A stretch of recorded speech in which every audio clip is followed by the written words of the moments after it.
An honor to welcome you to this morning's topping off ceremony for the Nelson Fitness Center, the Katherine Moran Coleman Aquatics Center, the David J. Zucconi Strength and Conditioning Center, and Ittleson Quadrangle. For those of you who may be wondering what a topping off ceremony is, and up to a few months ago I would be included in your number, topping off is a very important milestone in the construction of a new building.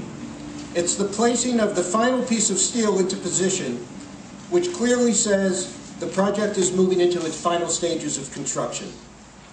For those of you who have been affiliated with Brown Athletics for some time now, you know how big a step this is. This is a very important building that's been a long time in the talking stage, a long time in the planning stage, a long time in the replanning stage, and now it's here.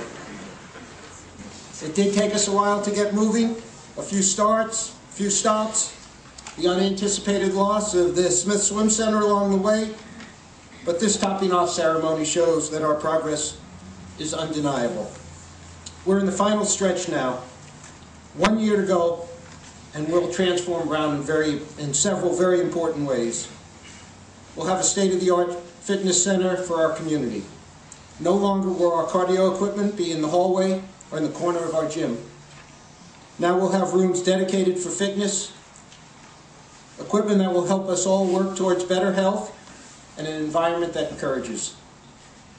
And I know from experience that I need all the encouragement I can get. We'll have a swim center that will be the best and the fastest in the East. Yeah. And it better prove to be true. That's all I can say. Fabulous technology that will allow our athletes to excel. And a design that will allow 3 different activities to happen simultaneously. We can have recreational swimmers in one section of the pool, while our polo team might be practicing in another, and our divers could be practicing in another. Beautiful designed facility that will be just a tremendous benefit to the entire Brown community. We'll have a strength and conditioning center for our varsity athletes that's fitting for the size and caliber of our program. A facility is more than 3 times the size of our current one, and the best thing about it is that it's named for the greatest Brown athletic fan ever, David J. Zucconi. And finally, Ittleson Quadrangle pulls it all together. Ittleson Quadrangle will transform this space from a conglomeration of buildings with little that bond them into a part of the Brown community. It will make this athletic complex truly part of the Brown campus, something that we've lacked. And it will fulfill one of our key visions for Brown Athletics, that our athletic facilities should reflect the excellence of the university. These 4 great pieces do exactly that, and I'm delighted you're all here to witness our topping off. Now it's my pleasure to introduce Sam Speroni, a remarkable young man who's persevered through injury, through the loss of a facility, the swim center, and has made contributions to Brown in so many different ways. Sam is co-president of SAC, Student Athlete Advisory Committee that really serves our community so well. He's the captain of our swim team, and most important, he's a wonderful human being. Ladies and gentlemen, Sam Speroni.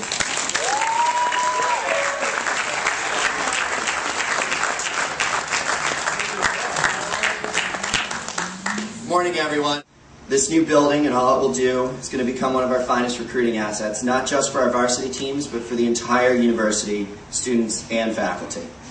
This building represents not only the end of temporary and the end of subpar, but also the beginning of something that everyone, students, alumni, faculty, staff, coaches, community, everyone here, everyone at Brown can be proud of this amazing jewel that we're putting in Brown University's crown.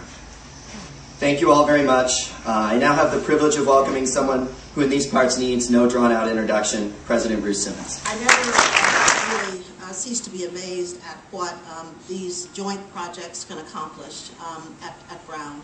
I want to add that one of the great things about what Bob and his team have done for Brown is they've forced us, I shouldn't say forced, they have helped us see the future of this complex as an integrated whole.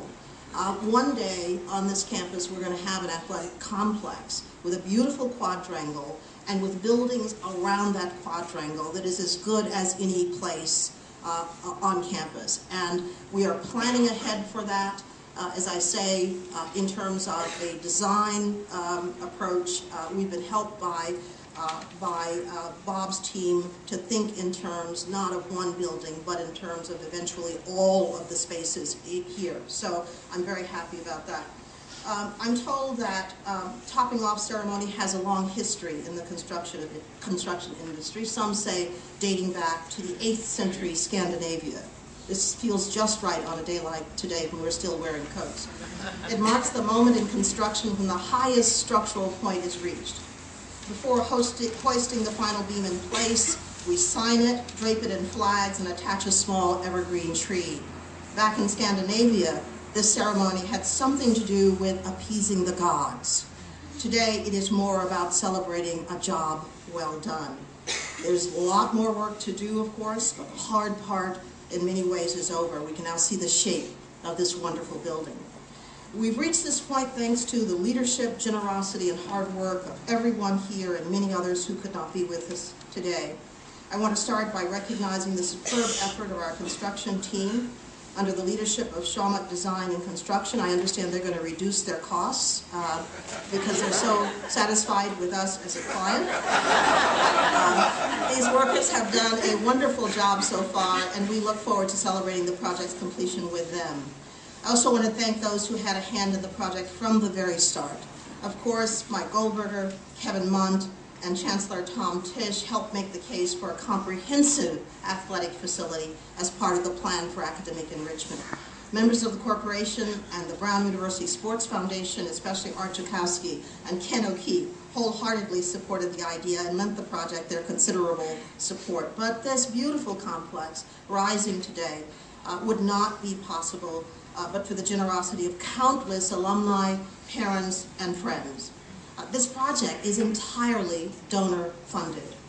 I want to give special mention to Tony Ittleson, Dan and Gloria O'Connell, the late Rick Goranszik, and his wife Anne, Dr. Phil Devon, executor of the estate of Mr. Raymond Moran, and of course Jonathan Nelson. Their philanthropic leadership has truly been the anchor for this endeavor. This is also, as Goldie said, a time to remember Dave Zucconi, class of '55, a beloved member of the Brown community. He would be thrilled. He would be thrilled at the naming of the Varsity Strength and Conditioning Center in his honor.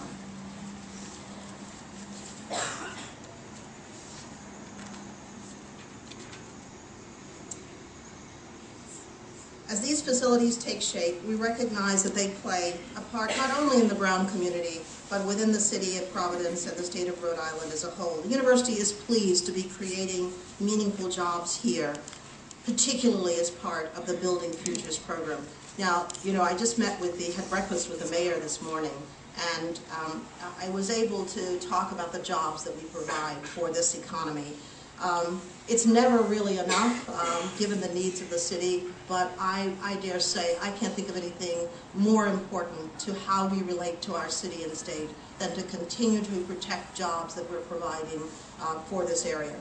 So it now gives me great pleasure to initiate the official topping off of the Nelson Fitness Center, the Katherine Moran Coleman Aquatics Center, the Ittleson Quadrangle, and the David J. Zucconi Class of '55 Varsity Strength and Conditioning Center.